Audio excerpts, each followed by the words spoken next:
Hello everyone, welcome back to my channel and let's get into the video. As you all know that when week closes, we will analysis we bank Nifty and Nifty in weekly candle chart. Then we're going to look into one day candle and 15-minute candle chart.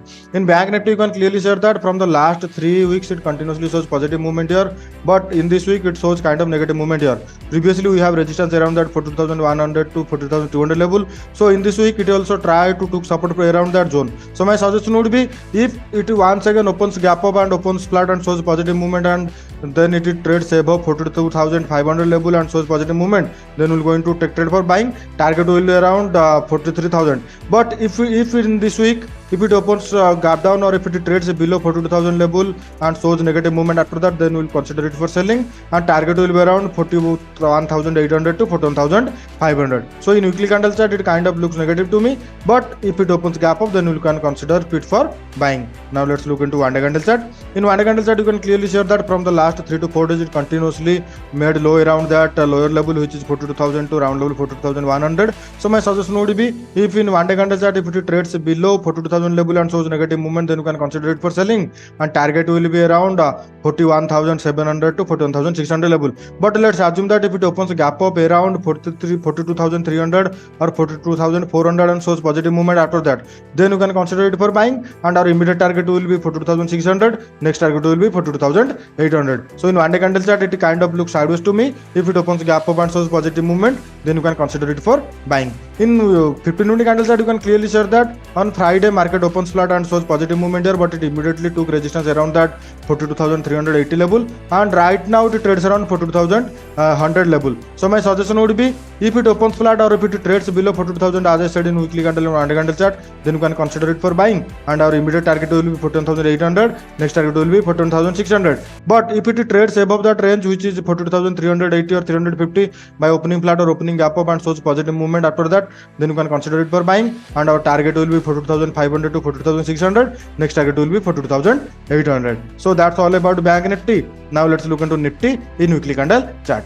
In Nifty, it also made a negative candle here, and you can clearly see that from the last 3 weeks it shows continuous positive movement as bank Nifty, but in this week it kind of make negative movement here. But you can clearly see that it continuously took support from that 7,600 level. So on Monday, if it trades above 7,600 or 650 and shows positive movement, then you can consider it for buying, and target will be around 7,800 to round level 7,900 level. But if it opens gap down or if it opens flat and trades below 17,580 or 570 and shows continuous negative movement, then you can consider it for selling, and for this week target will be around 7,370 to 7,350. Now let's look into one day candle chart. In one day candle chart you can clearly see that in this week it continuously shows negative movement here, but from the last 5 days it continuously took support from that 17,600 level. So it kind of looks negative to me. If it breaks that 7,600 or 580 level and shows negative movement, then you can consider it for selling, and as I said, our target will be 7,450 to round level 7,400. So in one day candle chart it looks negative to me,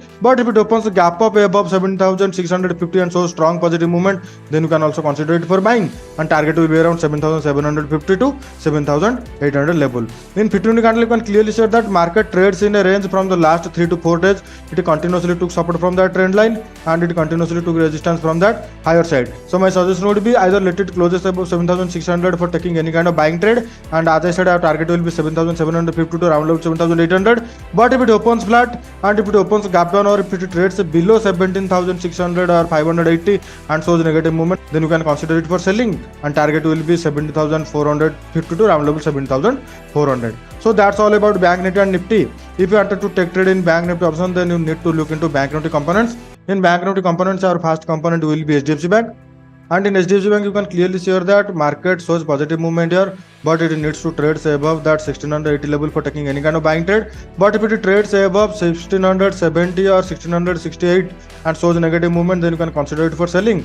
Target will be around 1660 to 1654. Now let's look into ICICI Bank. In ICICI Bank, it trades below that 890 level. So my suggestion would be, if it once again trades below 880, because you have seen previously continuous support from around that 880 level. So if it trades below that, then you can consider it for selling, and target will be around 870 to 865. Now let's look into SBI Bank. In SBI Bank, it try to trade above that 540 level. So my suggestion would be if it trades above 555 or 47 and shows positive movement on Monday or Tuesday, then you can consider it for buying, and our target will be immediately 550. Next target will be 554. Now let's look into Kotak Bank. In Kotak Bank, it also try to trade above that 1900 level. So my suggestion would be if on a Monday if once again try to trade above that 1900 level and shows positive movement, then you're going to consider it for buying, and target will be around 1915 to 1920. But if it opens gap up and shows negative movement around that 1900 level, and then you can consider it for selling, and target will be around 880. Now let's look into Axis Bank. In Axis Bank, it made a negative candle here, and if it trades below 860 once again, then you can consider it for selling, and target will be around 850 to 855. But if it opens a gap up, or if it try to trade above that 870, then we're going to wait for another 1 to 2 days. Then after that, you can consider it for buying or selling. Now let's look into our last bank, which is IndusInd Bank. In IndusInd Bank, it also try to trade below that 1120 level, but right now it trades around 1116. So my suggestion would be if it once again try to trade below 1115 and shows negative movement, then you can consider it for selling, and target will be around round level 1100. But if it took support from that 1100 level and shows positive movement, then you can consider it for buying, and target will be around 1120 to round level 1130. So that's all about today, guys. If you like my video, please share it and subscribe my channel, and if you have any kind of doubt, then let me know in the comment section.